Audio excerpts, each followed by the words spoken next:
যে আমাদের সবার জন্যই এই আলোচনা।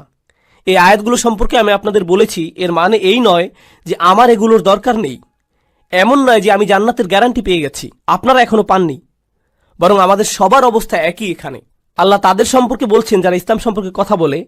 আল্লাহ বলছেন, ওমান আহসানু কওলাম মিম্মান দাআ ইলাল্লাহ ওয়া আমিলা সলিহান ওয়া ক্বালা ইন্নানী মিনাল মুসলিমিন। আর তার চেয়ে কার কথা উত্তম যে আল্লাহর দিকে মানুষকে আহ্বান জানায় এবং নিজেও সৎ কাজ করে? এর মানে সে নিজেও আমলের ঊর্ধ্বে হতে পারবে না।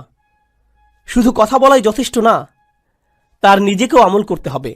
ওয়া ক্বালা ইন্নানী মিনাল মুসলিমিন, আর সে স্পষ্টভাবে বলে দেয় আমি মুসলিমদের অন্তর্ভুক্ত।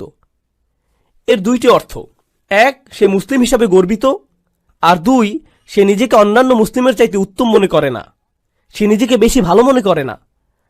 তাই আমরা সবাই একত্রে, সবারই একই অবস্থা। আল্লাহর সামনে অন্তত এই দুনিয়াতে কেউই একজনের চাইতে অন্যজন উত্তম অবস্থায় নেই। আর শুধু আল্লাহই জানেন যে বিচার দিবসে আমাদের অবস্থা কি হবে।